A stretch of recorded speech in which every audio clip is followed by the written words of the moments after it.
লোকভবনে স্বাধীনতা দিবসের at home অনুষ্ঠানের সময়সূচিতে বদল। 15ই আগস্ট বিকেল 4টের পরিবর্তে ওই অনুষ্ঠান হবে সন্ধে 6টায়।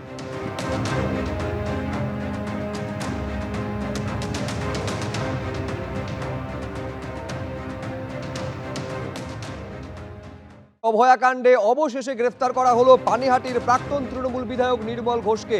ওড়িশা থেকে তাকে গ্রেফতার করা হয়েছে, সড়কপথে তাকে এই রাজ্যে নিয়ে আসা হচ্ছে। আগামীকাল তাকে ব্যারাকপুর আদালতে পেশ করা হবে। আপনারা জানেন এই নির্মল ঘোষের বিরুদ্ধে প্রথম থেকে অভিযোগ সামনে আসছিল। গত 11 তারিখে যে অভিযোগ দায়ের করা হয় অভয়ার বাবার তরফে, সেখানে এফআইআরে 1 নম্বরে নাম ছিল নির্মল ঘোষের, তারপরে নাম ছিল সোমনাথ দে এবং সঞ্জীব মুখোপাধ্যায়ের, এবং তারপরই নির্মল ঘোষকে গ্রেফতার করলো পুলিশ। গ্রেফতার করা হয়েছে ওড়িশা থেকে এবং সড়কপথে তাকে নিয়ে এসে আগামীকাল পেশ করা হবে ব্যারাকপুর আদালতে। তথ্য প্রমাণ লোপাটের অভিযোগে অভয়ার দেহ তড়িঘড়ি সৎকারের অভিযোগ রয়েছে নির্মল ঘোষের বিরুদ্ধে। আমি সরাসরি কথা বলবো আমাদের প্রতিনিধি ময়ূক ঠাকুর চক্রবর্তী এই মুহূর্তে আমাদের সঙ্গে রয়েছেন। ময়ূক, এই এলাকায় নেই, ওড়িশায় রয়েছেন নির্মল ঘোষ, এটা কখন কিভাবে জানা গেল, কিভাবে তার গ্রেফতারি হলো?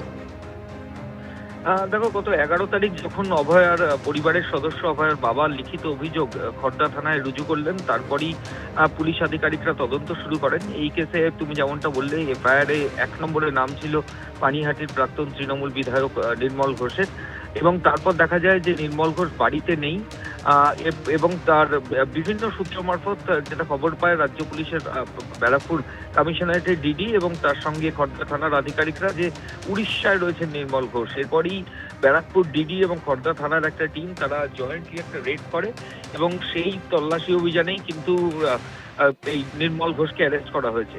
যেটা রাজ্য পুলিশের তরফ থেকে বলা হচ্ছে যে নির্মল ঘোষকে সড়ক পথে নিয়ে আসা হবে, এবং তারপর আগামীকাল থেকে ব্যারাকপুর কোর্টে প্রডিউস করা হবে, এবং পুলিশ আধিকারিকরা নিজেদের কাস্টাডির জন্য, হেফাজতের জন্য প্রেয়ার জানাবেন। যেটা অভয়ার বাবা অভিযোগ করেছিলেন সেটা মারাত্মক, যে গত 9ই আগস্ট 2024 সালে, যেদিন আরজিকর মেডিকেল কলেজ হাসপাতালেও কিন্তু অভয়ার যখন পোস্টমর্টম চলছে তখন নির্মল ঘোষকে দেখতে পাওয়া গেছিল।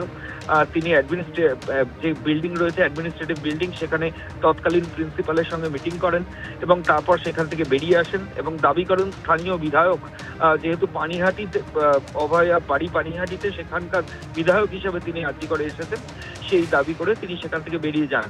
এরপর আরো মারাত্মক অভিযোগ, যখন তার দেহ, অভয়ার দেহ তার বাড়িতে পৌঁছয়, তখন কলকাতা পুলিশের যেমন ডিসি নর্থ তিনি টাকা অফার করেছিলেন বলে মারাত্মক অভিযোগ রয়েছে নির্মল ঘোষের বিরুদ্ধে। যে অভিযোগ রয়েছে যে রীতিমতো পুলিশের গাড়ি দিয়ে এসকর্ট করিয়ে ওই দেহ নিয়ে পানিহাটি শ্মশান পৌঁছানো, এবং তার আগে 2টি দেহ ছিল, তার আগে তড়িঘড়ি শ্মশানের কর্মীদের ম্যানিপুলেট করে সেখানে দেহ সৎকার করা, এবং পরিবারের সদস্যদের তরফ থেকে যে রিচুয়াল হিন্দু ধর্মের রয়েছে সেটাও পর্যন্ত তারা করতে দেননি, এমনই মারাত্মক অভিযোগ। কি কারণে পানিহাটির প্রাক্তন বিধায়ক, তৃণমূল বিধায়ক, এত তড়িঘড়ি এরকম একটা সেন্সিটিভ ম্যাটারে তিনি পোস্টমর্টম করালেন দায়িত্ব নিয়ে শ্মশানে দাঁড়িয়ে থেকে, যেখানে তার পরিবারের সদস্যরা নেই, এটাই তদন্তকারী আধিকারিকরা জানতে চান। এবং ইতিমধ্যেই তারা স্টেটমেন্ট রেকর্ড করেছেন। ওই শ্মশানের যারা ডোম ছিল এবং যারা অন্যান্য কর্মী ছিল তাদের স্টেটমেন্ট ইতিমধ্যেই রেকর্ড হয়েছে। সেই স্টেটমেন্টের সঙ্গে নির্মল ঘোষের স্টেটমেন্ট, সেগুলো পুলিশ আধিকারিকরা মিলিয়ে দেখবেন, এবং কি উদ্দেশ্যে এত তাড়াতাড়ি সৎকার করা হলো সেটাই খুঁজে বার করা হবে। কালকে নিজেদের হেফাজতে নেওয়ার পর পুলিশ আধিকারিকরা এই তদন্ত করবেন। শুভ্রদীপ। ময়ূক, তুমি আমাদের সঙ্গে থাকো। অর্থাৎ দেহ শুধুমাত্র তড়িঘড়ি সৎকার করে দেওয়া নয়, একেবারে দেহ ছিনতাইয়ের পর্যন্ত অভিযোগ ছিল নির্মল ঘোষের বিরুদ্ধে। এই দেহ তড়িঘড়ি সৎকার করে দেওয়ার পেছনে কি উদ্দেশ্য রয়েছে? কোনো প্রমাণ কি তিনি লোপাট করতে চেয়েছিলেন, কাউকে আড়াল করতে চেয়েছিলেন? এই বিষয়গুলোই পুলিশ তদন্ত করে খুঁজে বের করার চেষ্টা করবে।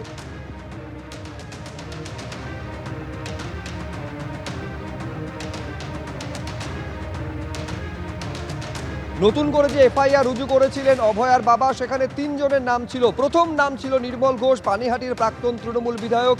তারপরে নাম ছিল সোমনাথ দে, যিনি প্রাক্তন চেয়ারম্যান পানিহাটি পুরসভার এবং প্রাক্তন কাউন্সিলর, তার নাম ছিল। এবং এই 3 জনের খোঁজ শুরু করে পুলিশ, এবং তারপর গ্রেফতার করা হয় ওড়িশা থেকে নির্মল ঘোষকে। নির্মল ঘোষ, সোমনাথ দে এবং সঞ্জীব মুখোপাধ্যায় 3 জনের নামে অভিযোগ জানিয়েছিলেন অভয়ার বাবা।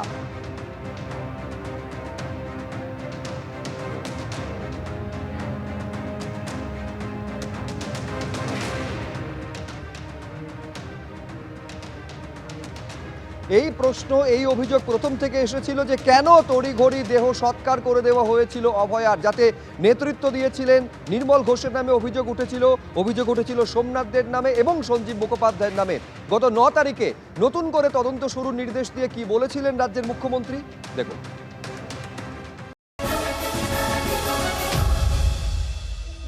একটি জায়গাতে সিবিআই ইনভেস্টিগেশন করার স্কোপ নেই, সেটা হলো ক্রিমেশন ঘাট। আমি সিপি আছে, সিপি ব্যারাকপুর হেয়ার, এটাতে সিবিআই নেই।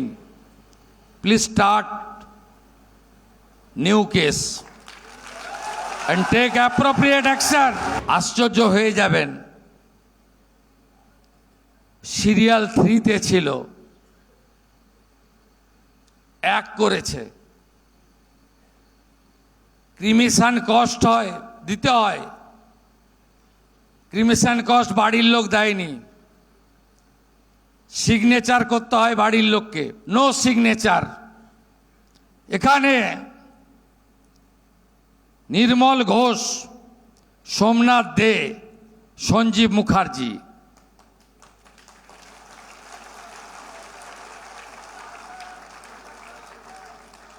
এই 3 জন এই কাণ্ড করেছেন। আমি সিপি আছে, সিপি ব্যারাকপুর হেয়ার, এটাতে সিবিআই নেই। Please start new case and take appropriate action.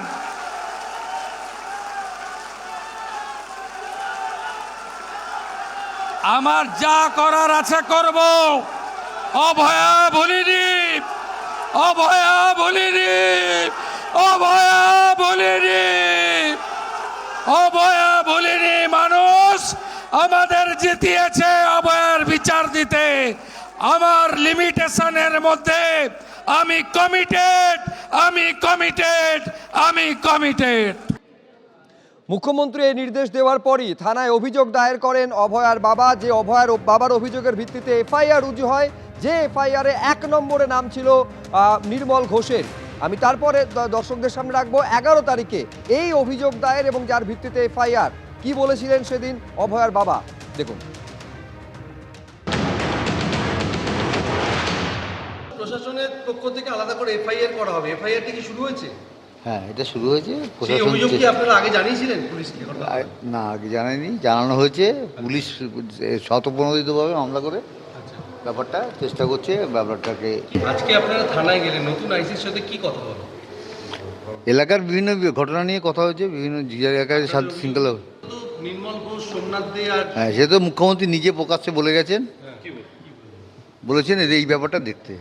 যে ব্যাপারটা আমার মেয়েকে জেনে তাড়াতাড়ি পুড়িয়ে দিয়েছিল, সেই ব্যাপারটা নির্মল ঘোষ, সঞ্জীব মুখার্জি আর সোমনাথ দে, কেন এর কি উদ্দেশ্য ছিল সেটা ভালো করে তদন্ত করতে বলা হয়েছে। 11 তারিখ যে প্রথম অভয়ার বাবা এই 3 জনের বিরুদ্ধে অভিযোগটা করছেন এমনটা নয়। ঘটনা ঘটার দিন থেকে এই 3 জনের বিরুদ্ধে অভিযোগ করে এসেছেন অভয়ার পরিবার। গত বছর কি বলেছিলেন অভয়ার মা, দেখুন। নির্মল ঘোষ, সোমনাথ দে এবং সঞ্জীব মুখার্জি এরা দ্রুত নিয়ে আমার মেয়ের দেহটাকে পুড়িয়ে দেওয়ার ব্যবস্থা করেছে। এবং সেদিন আমরা দেখেছিলাম আমার মেয়ের দেহটা যখন চুল্লিতে ঢুকে গেছিল, তখন আমাদের লোকাল এমএলএ যে সে আমাদের এই সঞ্জীব মুখার্জির পিঠ চাপড়ে ওয়েল ডান বয় বলছিল। এবিপি আনন্দ, এগিয়ে থাকে, এগিয়ে রাখে।